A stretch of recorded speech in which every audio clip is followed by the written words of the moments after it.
অন্নপূর্ণা যোজনার টাকা কবে অ্যাকাউন্টে ঢুকবে, এই নিয়ে আপনাদের মনের মধ্যে অনেকের অনেক প্রশ্ন রয়েছে। সেই প্রশ্নের উত্তরগুলো আজকের এই ভিডিওতে আপনাদেরকে দেব। কেন টাকা অ্যাকাউন্টে ঢুকছে না, কি ভুল রয়েছে যে এর জন্য টাকা অ্যাকাউন্টে ঢুকবে না, বা কেন সমস্যা হচ্ছে সেগুলো আপনাদেরকে জানাচ্ছি।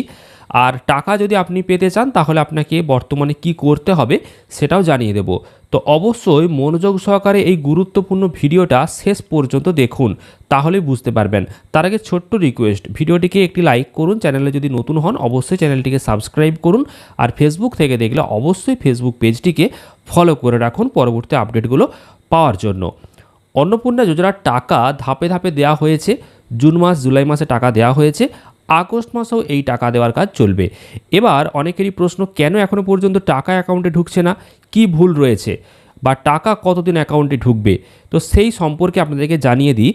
আগস্ট মাসে কারা টাকা পাবে, যাদের নাম আন্ডার এনকোয়ারি থেকে অ্যাপ্রুভ হয়ে গেছে তারাই একমাত্র এই টাকাটা পাবে। এবার আপনার নামটা অ্যাপ্রুভ হয়েছে না রিজেক্ট হয়েছে সেটা যদি আপনি এখনও পর্যন্ত না জানতে পারেন, তাহলে সেটা জানারও একটা প্রক্রিয়া রয়েছে। সেটা কিভাবে জানবেন সেটাও আপনাদেরকে জানিয়ে দিচ্ছি। তার আগে আপনাদেরকে জানাবো আপনার কি করণীয়। আপনি অবশ্যই আপনার ব্যাঙ্ক অ্যাকাউন্টে ডিবিটি লিঙ্ক রয়েছে কিনা সেটা চেক করুন। যদি ডিবিটি লিঙ্ক না থাকে তাহলে টাকা ঢুকবে না। ডিবিটি লিঙ্ক ছাড়াও আপনি যেই অ্যাকাউন্টে টাকাটা নেবেন সেই অ্যাকাউন্টটা ঠিক রয়েছে তো, যদি সেই অ্যাকাউন্টের কোনো সমস্যা থাকে তাহলেও টাকা ঢুকবে না। সেক্ষেত্রে ব্যাঙ্ক অ্যাকাউন্ট ঠিক রয়েছে কিনা সেটা অবশ্যই চেক করবেন, কেওয়াইসি রয়েছে কিনা সেটা ব্যাঙ্কে গেলেই আপনি জানতে পারবেন।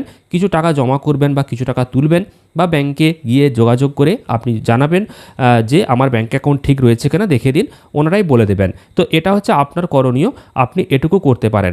এবার রাজ্য সরকার টাকা যদি ছাড়ে, আপনাকে যদি টাকা দেয় তবে অ্যাকাউন্টে টাকা ঢুকবে। এবার টাকা ঢুকবে কি না সেটা আপনি কি করে বুঝবেন? আপনার আবেদনপত্র অ্যাপ্রুভ হয়েছে না রিজেক্ট হয়েছে সেটা তো আপনাকে বুঝতে হবে। তো তার জন্য আপনি কি করবেন, আপনার সংশ্লিষ্ট বিডিও অফিসে গিয়ে যোগাযোগ করবেন। সেখানে গিয়ে স্ট্যাটাসটা জানতে পারবেন খুব সহজেই, সেখান থেকে স্ট্যাটাস দেখে দেওয়া হচ্ছে।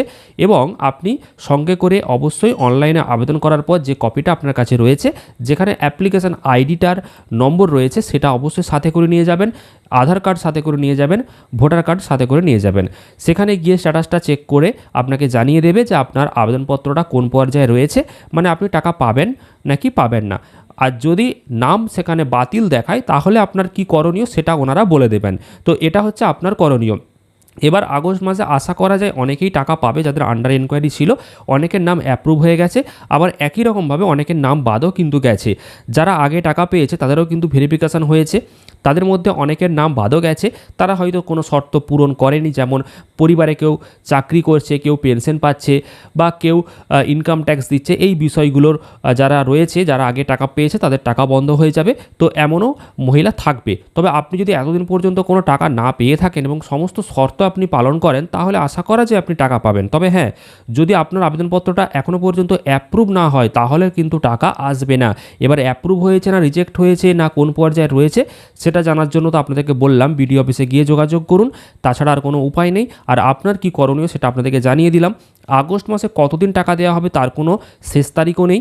তবে হ্যাঁ, 30/8/2026 অর্থাৎ 30শে আগস্ট পর্যন্ত এই প্রক্রিয়াটা চলবে। তারপর একটা লিস্ট প্রকাশ করা হবে রাজ্য সরকারের তরফ থেকে, এমনটা জানা গেছে। এবং সেখানে লেখা থাকবে কারা কারা টাকা পাচ্ছে। এবার সেখানে যদি আপনার নাম না থাকে তখন আপনি যোগাযোগ করতে পারেন সরকারের সাথে। তবে অতদিন অপেক্ষা না করে বর্তমানে যেটা করণীয় সেটা আপনাদেরকে জানালাম, যেটা বাস্তব সেটাই আপনাদেরকে বোঝালাম। এবার অনেকের প্রশ্ন অনেকের থাকবে, অনেকে কমেন্ট করবে যে না বিডিও অফিসে এই কাজ হচ্ছে না। তো সেটা আমি আর কিছু বলতে পারবো না। তবে বিডিও অফিসে যে কাজ হচ্ছে সেটা আমি নিজে গিয়েছিলাম এবং আমাদের এই এলাকার কাজ হচ্ছে বা অনেক জায়গাতে কাজ হচ্ছে, যারা বোঝার তারা ঠিক বুঝে যাবে। তবে আপনাদেরকে বারবার বলবো, এই হচ্ছে আসল পরিস্থিতি, এই হচ্ছে আসল করণীয়। পৌরসভাতেও যোগাযোগ করতে পারেন, পঞ্চায়েতেও যোগাযোগ করতে পারেন, তবে বিডিও অফিসে গেলে কাজটা কিন্তু ভালো হবে, তার জন্য বললাম। তো আপনাদেরকে সবটাই বোঝানোর চেষ্টা করলাম। এর বাইরে কোনো প্রশ্ন থাকলে কমেন্টে জানাবেন। ভিডিওটা প্রচুর পরিমাণে শেয়ার করে দেবেন যাতে সকলেই জানতে পারে। আর অবশ্যই চ্যানেলটিকে সাবস্ক্রাইব করবেন, আর ফেসবুক থেকে দেখলে পেজটাকে ফলো করে নেবেন।